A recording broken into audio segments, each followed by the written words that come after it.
I'm here every day from 9 a.m. 11 to 11 a.m. Eastern Standard Time. 2 hours of morning writing followed by a whatchamacallit. Um, 2 hours of live streamed writing followed by the wrap up chat where I share what I got done in case you weren't here for the whole time. And I look in the chat to see what all you got done, if you were working on anything or anything you might have had to say as you were reading along, if you decided to do that instead of writing along. And yeah, just respond to any questions, any comments that you may have in the live chat at the end of our time together in the morning. We are, I apologize, getting to a late start this particular morning. I don't know if you can tell how wet my hair is, but I very badly needed a shower this morning. Just needed to start my day that way. So it delayed things. I was not having an easy time waking up this morning. My head is still very much out of it, which if you've been here the last couple of days, you've probably heard about. So yeah, I have now to catch up on my morning journaling and actually just for the moment, I could probably do this thing.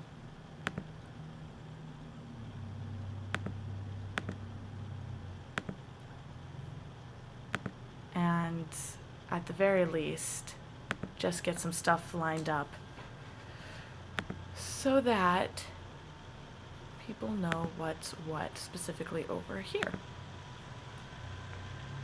Because YouTube does things a little differently than Twitch.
All right.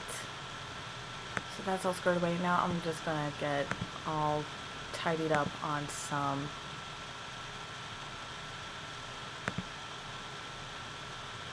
journaling items, and then I'll be able to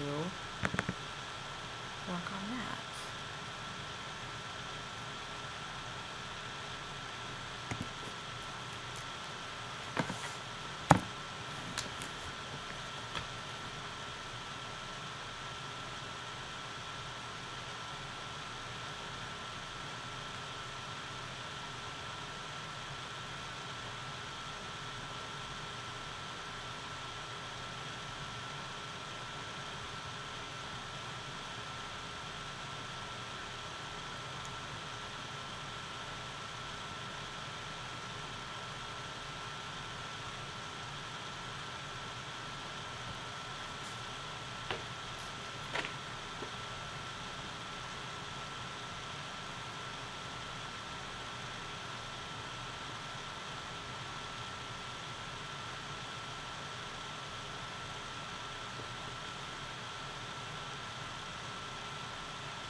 All right. Project switch. Oh, wait.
Okay.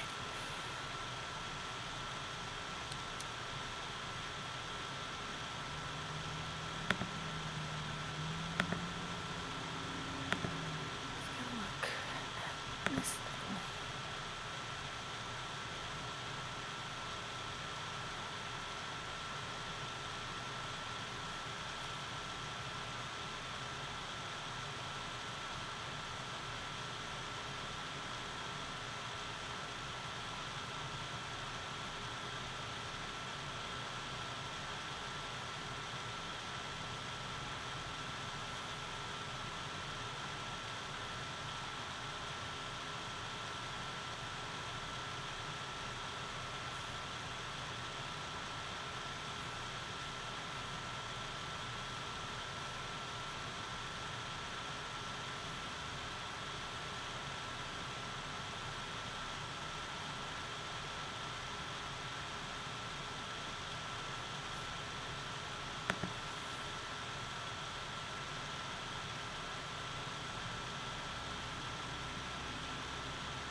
written down before what it is I'm trying to say, and I'm just trying to remember where I wrote it down so that I can look it up and use it.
Where did I put it?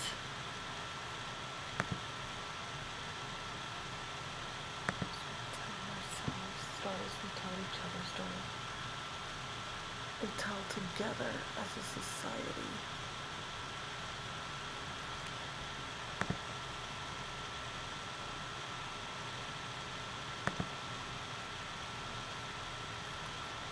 Although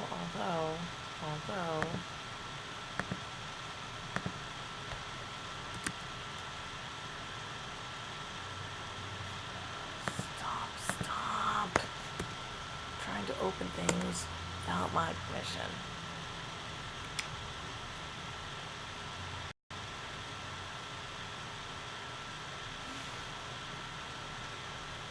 What I'm looking for is this.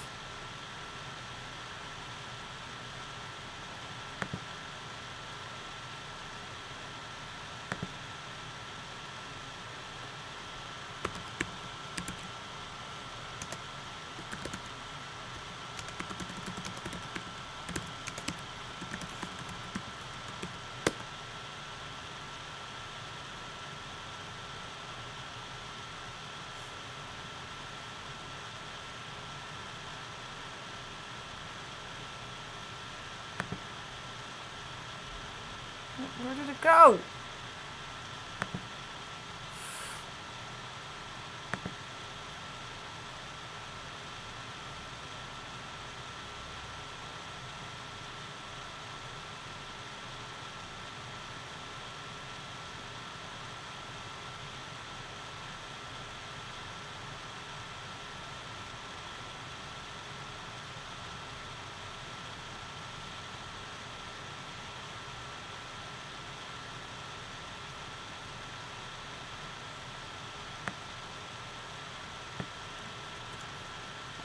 That's one thing that might contribute what I'm trying to say.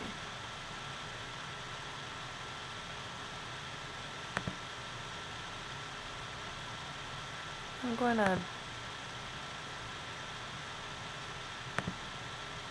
I've frozen at some point. I'm going to leave that frozen while I'm... because you don't need to see all of our comments. I realize it's a public group that I'm looking at. I'm trying to find something specific that I wrote, and I know that I wrote in this group.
that.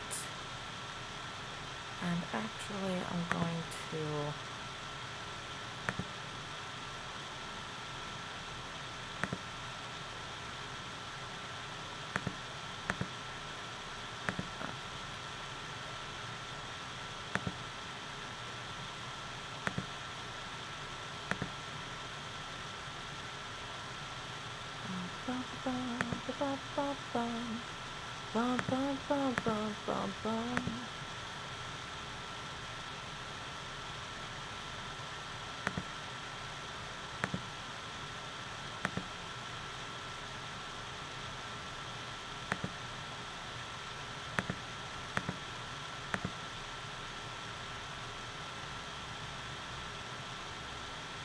Why does it look like that?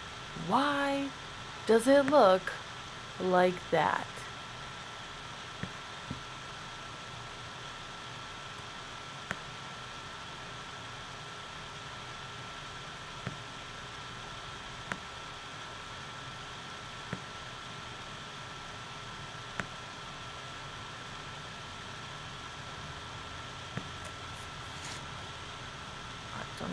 I don't even know how how it'll look based on what I'm doing.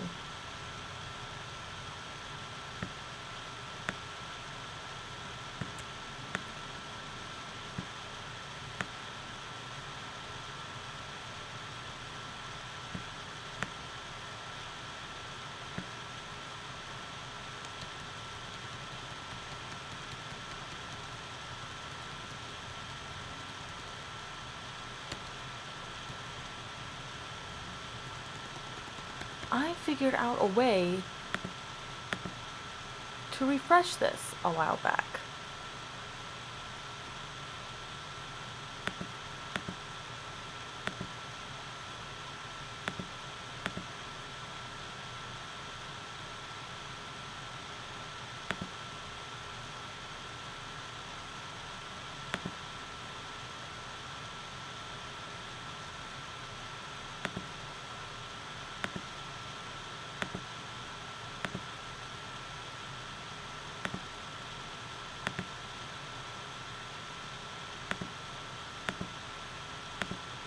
Okay. I'm sorry, I'm just trying to... I think maybe it's because I have the Evernote open, because I was looking for the thing. See what happens if I quit that.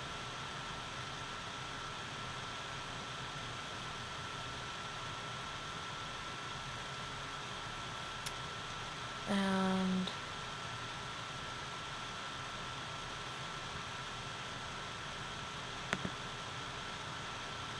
still frozen. I apologize. Let me see what I can do.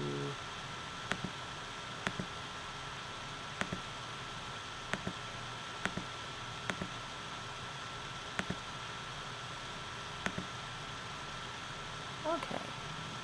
So that is how you refresh it, is that you just fiddle with that thingamajig. Cool, cool. Okay. And now I know. And I'm going to do a thing, I think.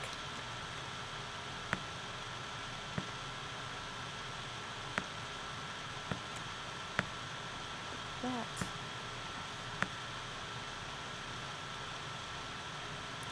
What is... sorry, I'm just trying to figure out what is going on with this image.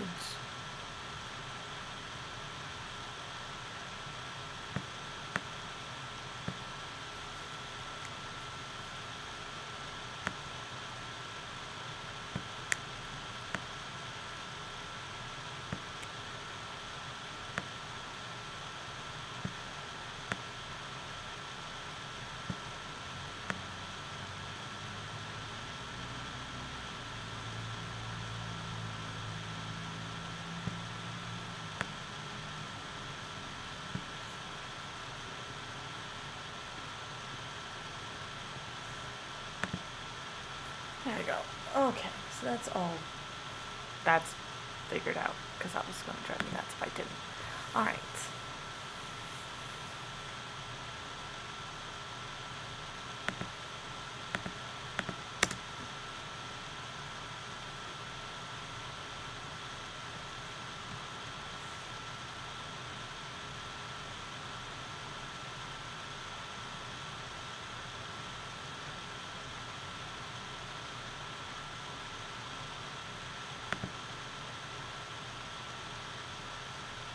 That's that's what I call a distraction computer. You did not do your job.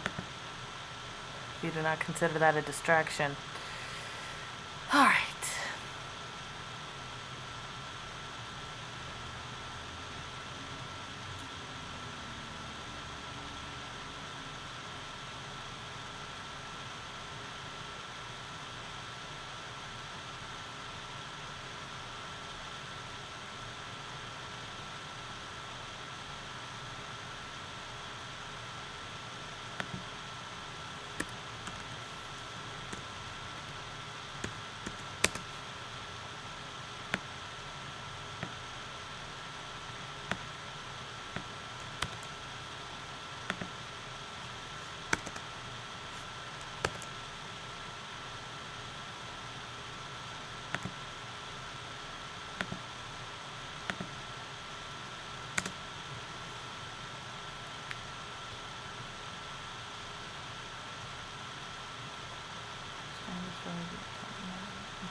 Stop what I'm trying to say, babe.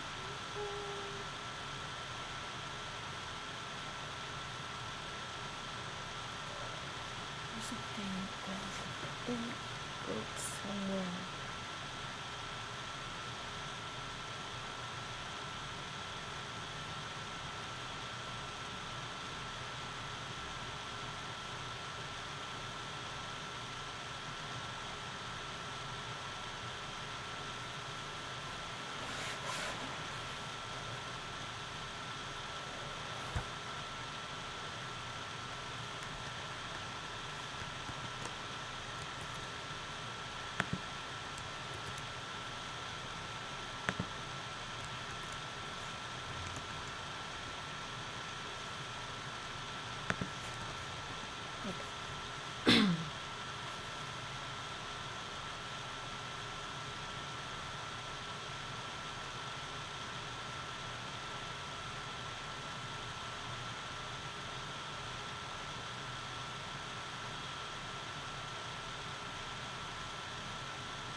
Right. How do I want to organize this? It's 11:01, so now's not the time to decide how I want to organize this. Now's the time to close up shop for the day. All right, so close, close, close. Save draft. There we go. And now close. And now this we're going to put into this way of looking at things. And I'm going to open up the chat so we can do our wrap up. All right. So, wrap up. I'm going to let you know what I did, then I'm going to jump into the chat and respond to every comment made in the chat while I was doing all of my writing, because I can't see the chat while I'm writing. It's in a different tab. So, what did I get done? Caught up on my morning journaling, buffered Narratemes to make sure that things are going out publicly, edited the lesson on rescue, had enough brain cells to do that today. Then I wrote the reader update for the souvenirs worksheet that will go out to readers of 31 Days of Narratemes, and that worksheet goes along with the lesson on rescue. Then I wrote a journaling prompt that's going to go out in the Facebook group the same day that the reader update goes out, and that'll be March 30th. So I wrote it and I scheduled it. Then I wrote my blog post for Medium for today. Then I went and I continued work on updating my author website, just trying to make sure that my online presence is completely streamlined and pointing everyone in pretty much the same direction, and you can stop anywhere along that sort of digital trail when you find something that you like. You don't have to go all the way to the conclusion. I would appreciate it if you did, but you don't have to. The conclusion being 31 Days of Narratemes, a guided journal for questioning the crap out of your daily life, just because it's nice to be able to keep the lights on, essentially. So, was working on my website today, finished the about page, the thing kind of summarizing my manifesto into an artist statement is a little wonky. I will edit it at a different point in my bodily cycle when I have more brain power to better focus on it and do a better job of writing it. But for now, it satisfies. So I finished the About section, which has the drop menu into the manifesto and the About page. And next up, I'll be working on the For the Readers section, which will link people to places like YouTube where I have ASMR videos and the morning writing archive. But mostly just where people can, the For the Reader section is just where you can get a hold of things for their enjoyment. So whether it's listening to the ASMR, reading the stories for yourself on Inkshares or on Exterminating Angel Press, the magazine, or goldengooseeggs.com, thepenrosetrekkie.com, which also have free downloads for people who want to join those particular email lists. So that's all what's going to be in the For the Reader section. I just have to decide exactly how I want that organized. And then after the For the Readers section, in the future, after I finish that section, I'll work on the contact section, which will mostly guide people toward Medium and YouTube. Well, because YouTube has the archive, but Twitch actually has the better communication, I find. Here, I'm going to press pause on the YouTube stream so I can screen share for a second. All right, so this is what my screen looks like. Wow, I picked a great place on my face to pause. But you see, I cannot click on the name, cannot click on the message. I can click on these three little dots, and I can go to the channel, but I can't actually message them. Even if I go to the channel, there isn't a way to message people on YouTube. Whereas here on Twitch, nobody commented today, but just sample comment. If I did that, and then I clicked my own name, Usually a little thing pops up when it's somebody else's profile where I can add as a friend or follow them or send them a message, which I was able to do yesterday, and I was able to respond to people's messages. So here, Silent Willow had commented yesterday, "Oh dear, looks like inspiration has fled the building." Because my head's just been so out of it lately, because I am now a week late. I'm not in, I think their grammar just here was off in terms of if you're late for good reasons. Because I wasn't late to anything yesterday for any particular reason. I just happened to physically be late. So I don't know if they misunderstood me or if they just did not word that in the best way. But, I was responding to, I can do that. I can click on a name and properly respond to somebody's comments on Twitch. Cannot do that on YouTube. So that concludes just the first portion of the wrap-up chat.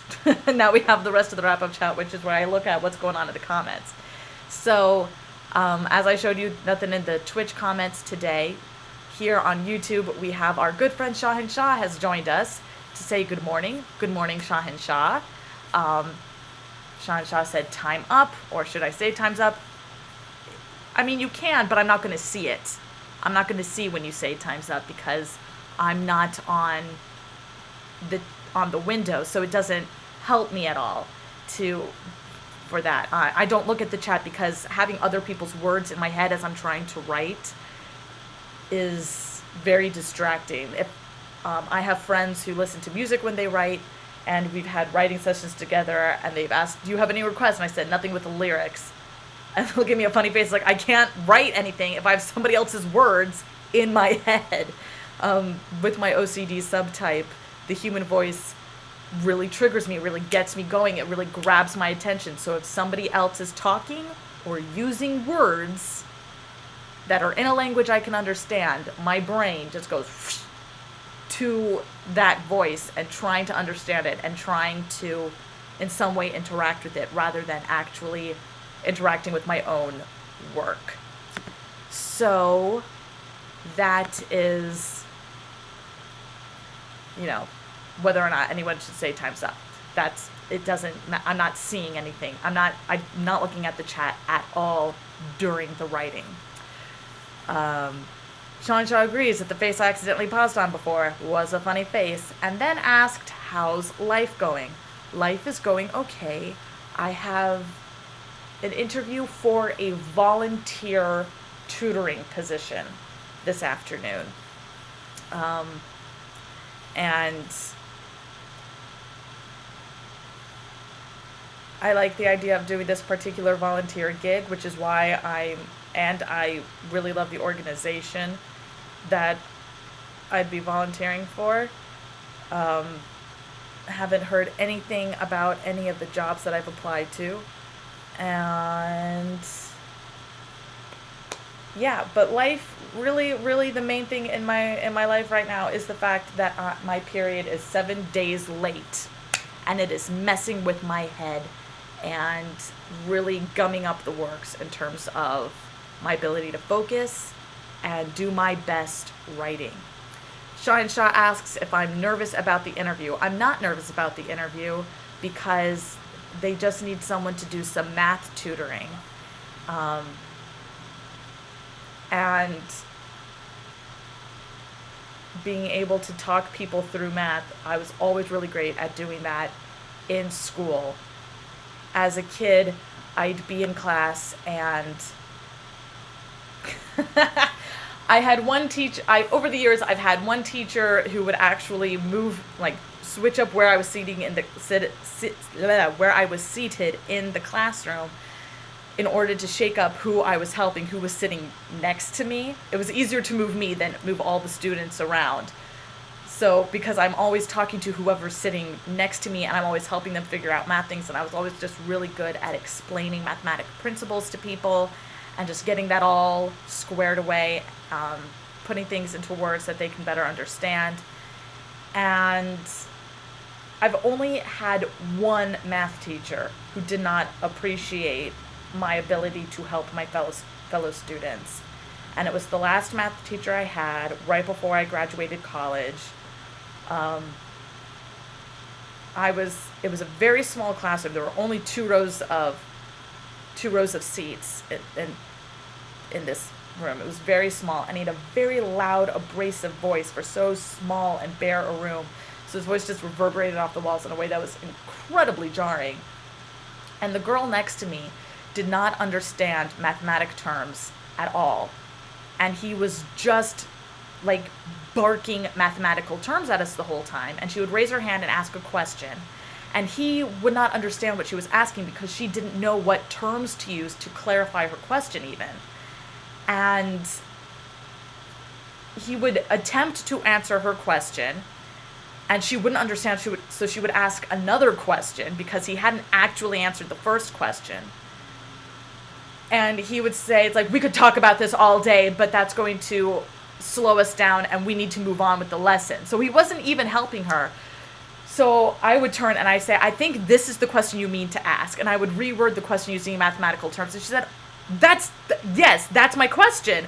And then I would answer the question, and she said, great, and it would be over in 5 seconds. And I did this a couple of times. After a number of instances where she's asking questions and he's not answering those questions, a couple of times I answered it, and I did it as quietly as possible because, again, the room reverberates, but most of the other kids could hear because it was, or most of the students, because we were in college, not kids. You know, it's a very small room. We're just those two rows. And so most of the people could hear us anyway, and at one point he yelled at me that my interruptions were unhelpful and incredibly disruptive. And it was the first time a math teacher had ever gotten mad at me. And because of my OCD and the nature of my OCD, I did go home and cry that day as a result of his barking at me like that. And I told my mom what had happened. It's like, I was just trying to help her. She couldn't understand anything he was saying. He only uses math terms. He doesn't know how to talk to kids who aren't math dorks. And she's like, well, then you just keep being helpful. And if he doesn't, like, and if he says something again, ask your fellow students. Ask them if they feel disruptive, because if the collective feels it's disruptive, then it really actually is disruptive. But he never brought it up again. I don't know why he never brought it up again, but I know that he didn't bring it up again. But he did try to... He didn't really think things through in the long run. I somehow took the wrong take-home test. I took home a take-home test for a different class he had somehow. And so I was missing one test. I had never missed a day of his class, and somehow I was missing one test for him. And he didn't tell me till the day of the final. I finished the final before everybody else, finished it, turned it in, and he said, well, we have a problem because you still have this one test to do. And I was like, and I didn't understand how that happened. And so he showed me the papers, like, you did the wrong test. It's like, why didn't you tell me as soon as you realized the wrong test? It didn't come up. It's like, okay, give me the test. I'll take it now. He said, it's a take-home test. It's like, today is the last day of class. You want me to take this home. You want me to leave the school to take home a take-home test I should have taken home as standard homework. Like, I'm already done for the semester. You want me to take home a take-home test and then drive back when I don't have class with you to hand this back to you, when I could just sit down now because I have plenty of time, because I finished the finals so quickly. I have plenty of time to just sit down now and take it now, and it'll be okay. It's like, you're at risk of getting a B. You should really take it home and do it at home. And I looked at him for a second, and it just did not make any sense that this was a demand he was making of me. So I said, okay. And I took the test, and I started to turn like I was going to leave, but instead I went back to my seat And I took the test right there, and I handed it to him. I said, there, all done. It's like, you're at risk of getting a B. You should have taken this home. I was like, and it's like, he doesn't know me. He doesn't know my history. He doesn't know that I spent years getting Fs because I could not get homework done because of my OCD. Like, he didn't know my history. He didn't know anything about me. And he's like, I'm not concerned with being a straight A student. I am concerned with not being a D student. Like, I remember the first time I brought home a report card where the lowest grade was a C, and my mom yelled, Rosie! And I thought, oh my God, I'm in trouble. I'm in trouble because she had yelled my name. But she was excited. Like, she was like, hooray! Hooray! There's not a single D or F on this report card. And it was like, we're allowed to cheer over C's? Cool. That's great. That's really great. And the next semester after that, I somehow ended up on the dean's list.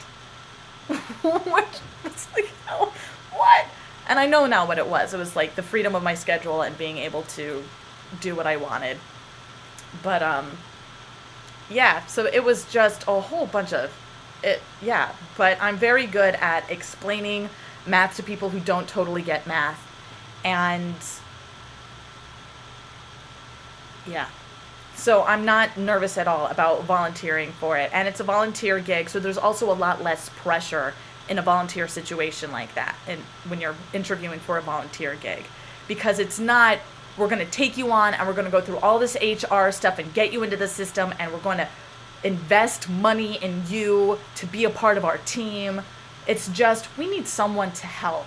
We need someone to help. Like, when someone's interviewing you for a volunteer gig, they want you to succeed. In an interview for a paid gig, they are looking for an excuse to send you away. They're just looking for any reason to shrink that pile of applications as much as possible, and to just have someone magically rise to the top who's just, they have no questions, no qualms, or no doubts about whatsoever. So it's a very different energy when you go into an interview for a volunteer gig. So I'm not worried about that. All right. Shahin Shah says, well, of course you're a math legend. Don't dig the bad memories, especially when you were looking for an interview, but you're a true legend. I love the way you use the arms and face to express feeling. So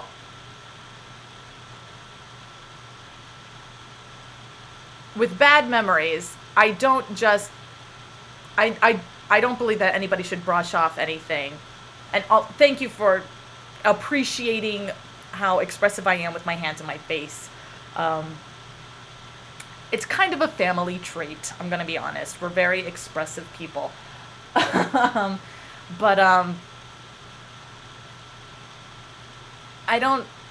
think legend is a bit much, because you actually have a legend. There needs to be a collective of people sharing those stories for it to be, for any one person to be legendary. But with bad memories, I don't believe in brushing those off to the side, because you have to reconcile them. You have to make peace with your past to properly move forward. Otherwise, if something comes up in the present or near future that is at all reminiscent of your past and triggers that memory, but you haven't dealt with the memory, you haven't dealt with that energy, then when this similar situation arises, you haven't prepared for it. And that is the number one reason our brain latches on to negative memories as strongly as it does, is because it's, when something is difficult, there's a lesson there, usually. Real lessons, things that we actually learn, there's always difficulty there. There's always some discomfort, but not every discomfort has a lesson. So when discomfort does happen, because all lessons have discomfort associated with them, your brain latches onto the discomfort and tries to pull out some meaning from it, some lesson, something that it can take moving forward to help you with your survival. Because, and I've discussed this before, and I discussed it in my writing a lot of late. Your subconscious mind has 3 sets of survival instincts: your social survival instincts, your physical survival instincts, your social survival instincts, and your procreative survival instincts. So when something difficult or upsetting happens in a social situation, you have to pull a lesson from it. And so I do know that if one person calls me out on being disruptive, and they're just doing it from their perspective, and they haven't in any way suggested that they are speaking on behalf of a group that feels uncomfortable speaking to me, then I need to actually turn to the group and say, does everyone feel this way? Can we get a vote as to whether or not my explanations are disruptive or helpful? Because I feel being barked at is disruptive and unhelpful. I probably would have left that bit out. Probably. Because, you don't want to backtalk your teacher in front of your teacher. That's not great.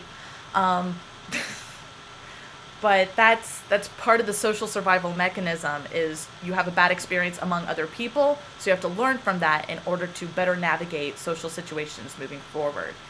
You cook something and it doesn't come out right, and it tastes awful. It tastes awful, and you maybe even get physically ill from it. You go back and you learn how to cook properly so you don't accidentally poison yourself. Or you're working on a project and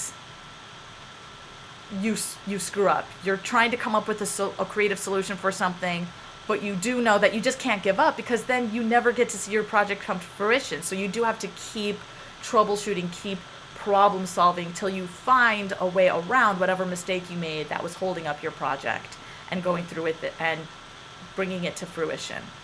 So that's what your brain is doing when it latches on to negative feelings, is that it wants you to learn something.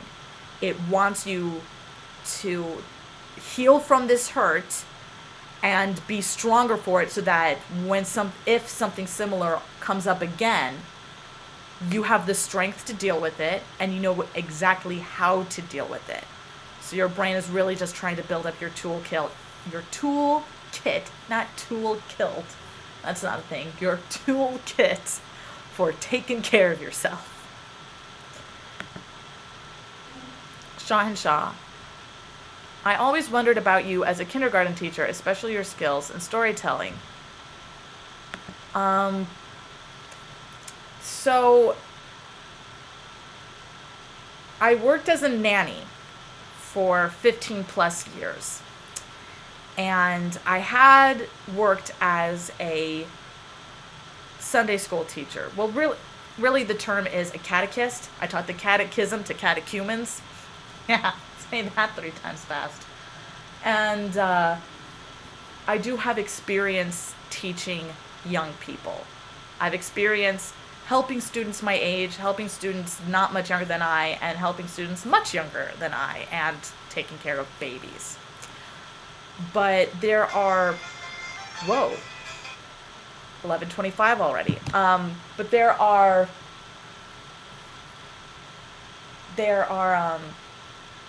certain reasons why teaching is not a great idea for me long term in terms of finding work, because studying to be a teacher was something that I was doing briefly, and it was during the practicums where they put you in a classroom in order to observe teacher-student relations and how a classroom is set up, and really start to think about what your life is going to be like in a classroom.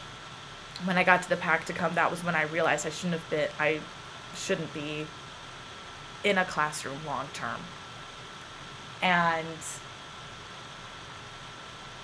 it was extremely fortunate that I took that practicum when I did, because they usually save the practicums for right before you graduate.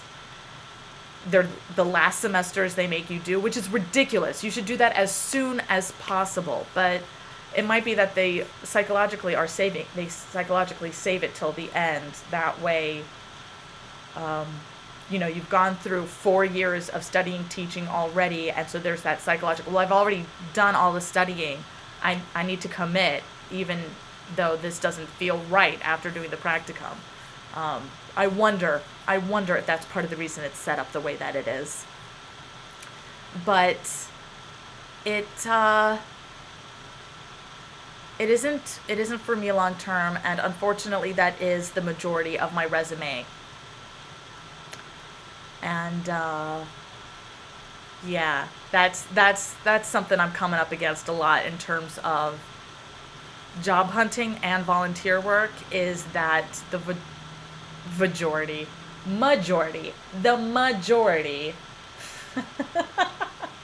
of my work experience is with youngins. And so not everyone is willing to take a chance on you as a new employee when you don't have any real world experience, even though nannying isn't actually about childcare. It's not about child whispering or baby whispering. It's about mommy whispering.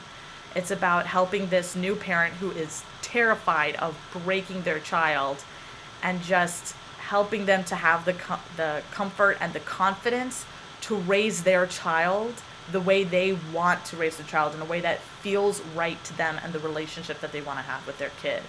So there is a lot of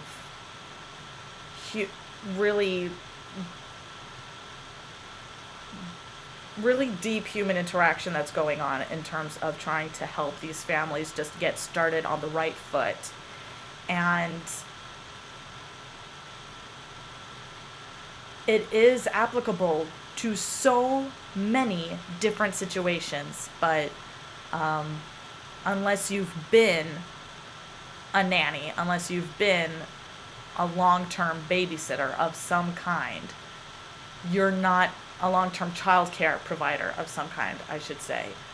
You're not going to be able to see those connections. You're just going to be wondering, why aren't you a teacher? Why aren't you just like surrounded by children all the time? Why don't you work at the Children's Museum? Why don't you work at a tutoring center? Why don't you?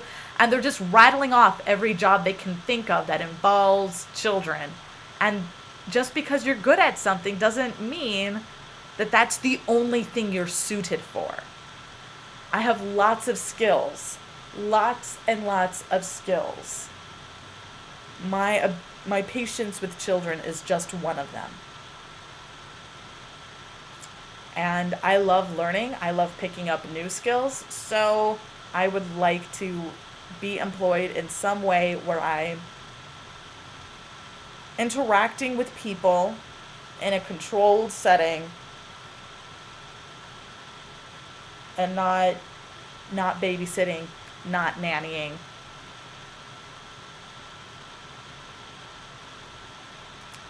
So, but I'm volunteering.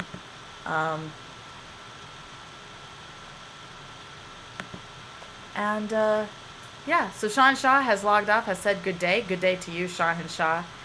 And it is 11:29. I do try, that timer that went off is because I do try to limit myself to just 1/2 hour of this after the writing time chat, for purposes of I have my day broken up into units for reasons of OCD, for reasons of routines, to make sure I continue to get things done over the course of the day. And now it is 11:30, which is the start of the next unit of my day, so it is time for me to log off. And so I will see you tomorrow, as I see you every day, from 9 a.m. Eastern Standard Time to 11 a.m. Eastern Standard Time, here on Twitch and on YouTube. And I will see you tomorrow, and as usual, 2 hours of writing, followed by responding to all of the comments made in both chats on YouTube and on Twitch, including any comments that happen to come up during that final chat. I will see you tomorrow for tomorrow's morning writing. Good journey, my friends.